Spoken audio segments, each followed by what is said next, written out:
Welcome back, YouTube. Today we're doing something a little bit exotic. So this is a sirloin, and some of you may be aware that on a cow, the sirloin is, get the camera over here.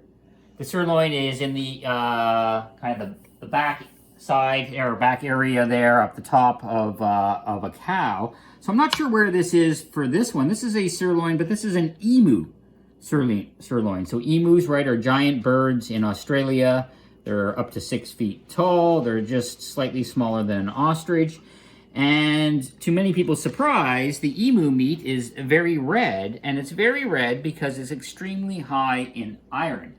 So emu is very high in B12, just like regular meats, just like cow. It's also high in B6 and very high in iron and potassium. So spleen has the most iron per ounce of any food group, and spleen is 61% iron. This is about half that, so 25-ish or so for emu.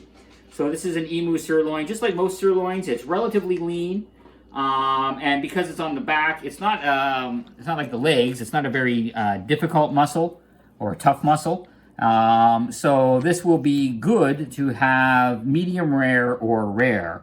And again, unlike chicken or other birds, you don't have to worry about getting sick by not cooking it enough. So we can eat this medium rare to rare.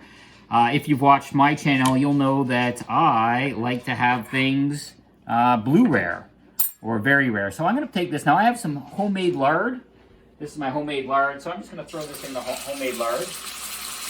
Normally I prefer cooking with tallow, but I used this lard earlier today for something else. So we're just going to leave it in here for a few seconds. And I'm going to eat it blue rare, just like my steaks.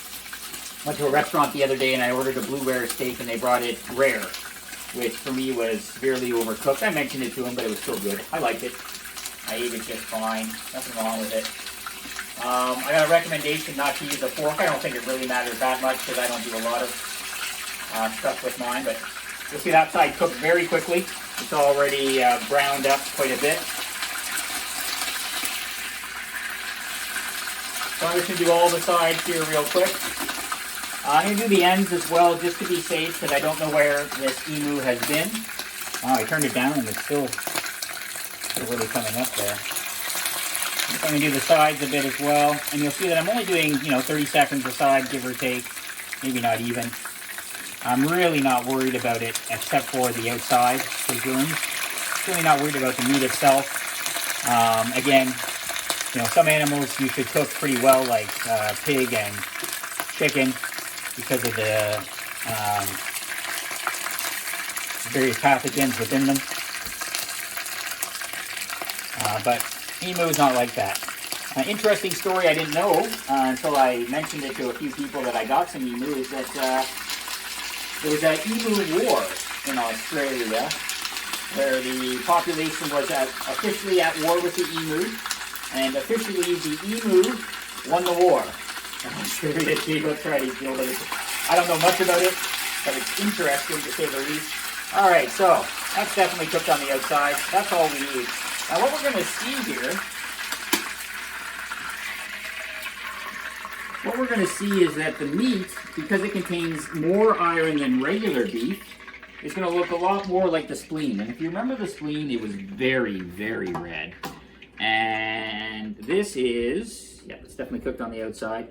I found, by the way, that it toughens up on the outside a little bit more than cow, so I actually prefer the outside layer with regular steak. The inside layer, though, you're going to see is just like regular beef. And definitely blue rare. You can see the outside layer around there. And just, you can even see exactly just how soft this really is. It's just very, very soft. No force really needed at all. And just how red it is. I think that's redder than beef. I would say that's at least as red, if not redder than beef. And again, it's because of all the iron inside. And so just to show you.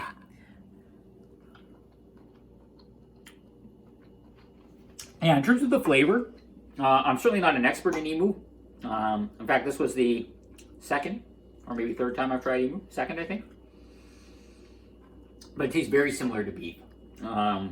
It's probably the closest to beef tasting of any bird, I'm told. And Yeah, I mean, if you gave this to me and told me it was a beef steak, I'd probably say, wow, what cut is this? It's so soft and tender, right? And I would say that it's more tender in this one than maybe a regular beef sirloin. Okay, so that's it. I'm going to have this for my dinner, along with some home fries, and that's it. So, have a great day. I have a few different kind of unique animals coming up in the near future. So maybe not a promise, but I might do kangaroo tenderloin next. Anyway, that's it for today. See you next time.